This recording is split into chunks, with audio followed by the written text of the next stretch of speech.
Eh, Voy a aprovechar estos minutos, señor presidente y estimados colegas, señora ministra, señores funcionarios del gobierno, para dar lectura a una comunicación que hemos dirigido al señor presidente de la República, el doctor Iván Duque Márquez, y a la señora ministra de Justicia, la doctora Margarita Cabello, eh, a propósito de la crisis carcelaria que está enfrentando el país en medio del coronavirus, no solo por lo que ha ocurrido en la cárcel de Villavicencio, sino por lo que viene ocurriendo en buena parte de los penales del país, de los centros de reclusión, y en el día de hoy nos hemos enterado que hay un acto de desobediencia en la cárcel La Picota por los casos de coronavirus que ya empezaron a presentarse en la penitenciaría de La Picota en Bogotá. La comunicación dice así, señor presidente, espero que me permita el tiempo para poder leerlo, toda vez que además hace parte de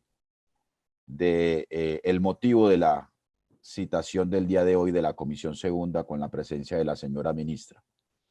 Dice, doctor Iván Duque Márquez, presidente de la República, señora doctora Margarita Leonor Cabello Blanco, ministra de Justicia y del Derecho, referencia solicitud de modificaciones al decreto 546 del 14 de abril del 2020.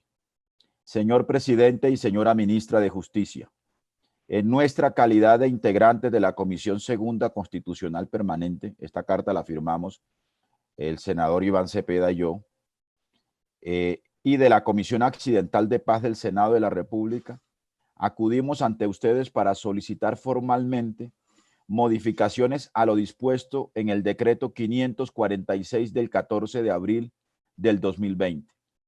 El decreto legislativo expedido lamentablemente no resuelve los problemas de hacinamiento carcelario que supera el 50%, el 54% según la propia Corte Constitucional, ni evidencia una respuesta integral en la crisis causada por el COVID-19 en los centros penitenciarios del país. En nuestro parecer, no se ha comprendido que la aglomeración forzada de las cárceles representa un inminente riesgo para la vida e integridad de las personas privadas de la libertad, convirtiendo los centros penitenciarios y carcelarios en zonas de alto riesgo de transmisión de la pandemia. Si bien el decreto propende por adoptar medidas que eviten la propagación del COVID-19, las 77 exclusiones señaladas en el artículo 6 no permiten que se beneficien a un número significativo de personas privadas de la libertad y que se encuentran en estado de especial vulnerabilidad como personas enfermas, mujeres embarazadas o lactantes o adultos mayores. El número de exclusiones permite que el hacinamiento continúe y en consecuencia el riesgo elevado en los centros penitenciarios. El decreto 546 tiene medidas insuficientes y poco efectivas que reflejan más bien una actitud de indiferencia con la situación de vulnerabilidad en la cual se encuentra la población carcelaria del país. Por esto, y con el objetivo de cuidar la vida de las personas privadas de la libertad, recomendamos al Gobierno Nacional adoptar las siguientes modificaciones y adiciones al decreto 546 del 2020. Primero, conceder de forma inmediata el beneficio de libertad condicional a todas aquellas personas privadas de la libertad que ya dieron cumplimiento a los requisitos del artículo 64 del Código Penal.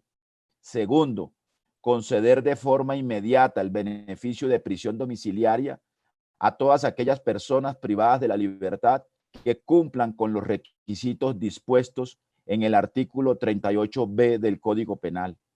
Tercero, armonizar las exclusiones dispuestas en el artículo 6 del decreto 546 del 2020 con lo dispuesto en el parágrafo del artículo 314 de la Ley 906 del 2004.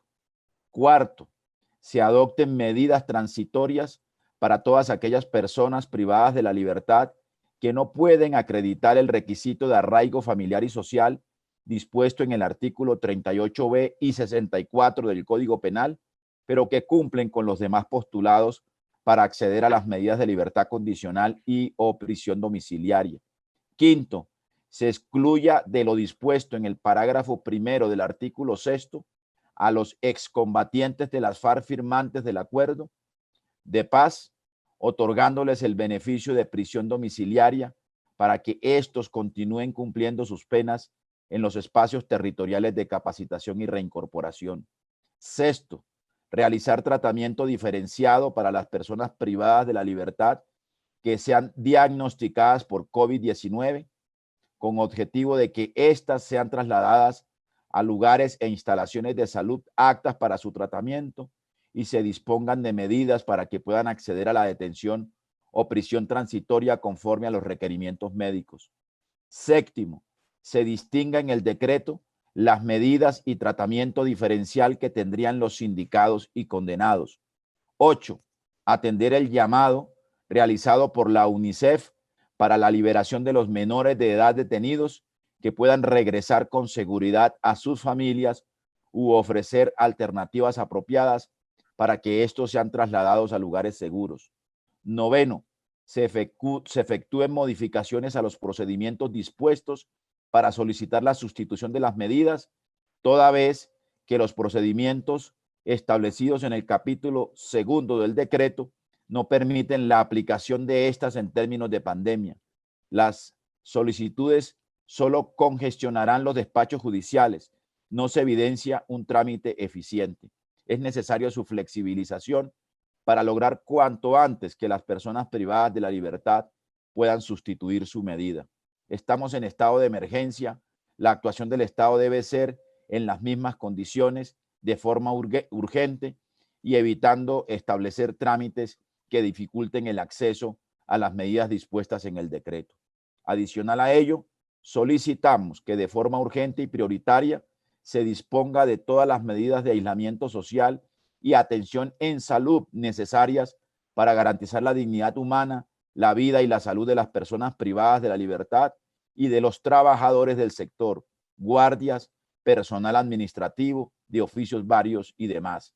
Señor presidente, señora ministra, la vida, la salud e integridad de más de 120,000 personas que se encuentran en los centros carcelarios y penitenciarios del país y de los trabajadores del sector están en sus manos. Esta es la oportunidad para mejorar las condiciones en las cuales se encuentran los reclusos del país.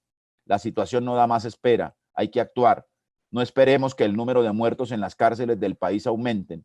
Es el momento de adoptar medidas serias y concertadas democráticamente. Esta sea la oportunidad para resolver el problema de fondo que existe en el sistema penitenciario, promoviendo cambios radicales en la política criminal del país. Atentamente, Iván Cepeda Castro, senador de la República, Antonio Sanguino, senador de la República. Esta carta, señor presidente, por supuesto que la dejamos radicada en la Secretaría de la Comisión Segunda y en la mañana de hoy la hemos radicado también ante el despacho de la ministra y ante el despacho del señor presidente de la República. Muchas gracias.